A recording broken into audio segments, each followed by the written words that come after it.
Welcome to another episode of Daily Tri News. Today we look at the world's best Ironman celebration. Lionel Sanders is changing up his strategy again and not going to race Kona in 2023. There was the first ever World Cup in beautiful Chile, and Joe thinks he'll have to set a ridiculous time at Ironman Arizona to win. Kyle Smith is going to do a Christian, and much more to come. Thank you for tuning in to the Triathlon Weekly News Roundup. I'm Travis. Let's get started. We're going to start with the big news that Lionel is 100% not doing Kona. He broke this news in a typical, very open interview on his YouTube channel, stating that he is a 70.83 athlete, he doesn't enjoy doing Ironmans, will focus on getting fast and racing the PTO events because, like lots of other Ironman athletes are saying, Ironman doesn't take care of the pros. By the sounds of it, Lionel had one of the worst years of training in a long time, and let's hope his new plans work out for him. On to some racing, and we saw Ellie Salthouse and Steve McKenna take down 70.3 Melbourne. Ellie looked strong all day in what was a strong field with the likes of Sarah Crowley and Amelia Watkinson.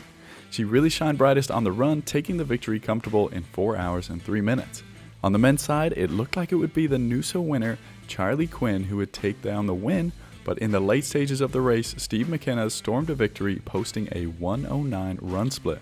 His robot celebration was quite impressive too, and McKenna is now straight back to training for Ironman Western Australia.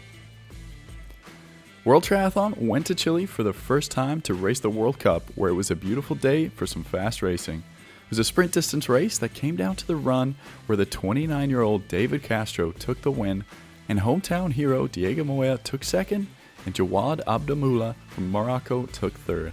On the women's side, number 1 Bibware went down in a crash, and it also ended up coming down to a run race where Sandra Dade came away with an impressive win ahead of Gina Serrano and Maria Velasquez in third.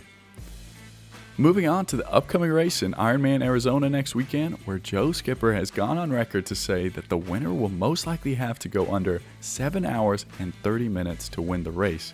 This came after looking at his numbers and thinking it's possible for him to do a 50-minute swim, a 4-hour bike, and a 240-hour run. So we'll just have to wait and see if this comes from Joe or from somebody else.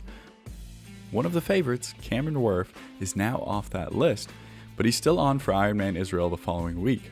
So perhaps it will be Sam Long or maybe even Matt Hansen, who will be racing in Gustav Eden's On shoes, and it might be one of the last chances he gets to because it's rumored that the shoes are going to be illegal starting January 1st.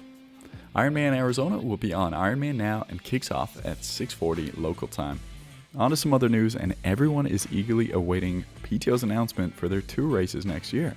But some rumors have emerged that the Collins Cup might no longer be in the winning continent of Europe, and it actually might move to the continent of Africa, and more specific, to the country of Morocco. If this is the case, it could be a neutral setting for the event, and it would expand the PTO even further to another continent. Other news that I heard for the first time and thought it was worth talking about, that this year there will be the first Global Triathlon Awards in Nice, France on January 20th. Let me know who you think should win some awards. Lastly, Kyle Smith, Jan Frodeno's training partner and his pick for first place at the World Championship, was interviewed on the MX Endurance podcast and saying that he finally figured out what went wrong with his season.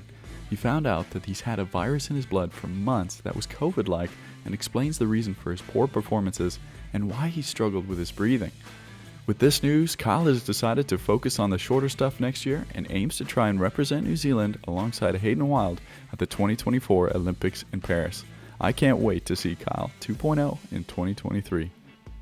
Thank you so much, everyone, for tuning in for the 3rd episode. I hope you enjoy this 5-minute news format. I appreciate every single one of you and can't wait to keep this community growing.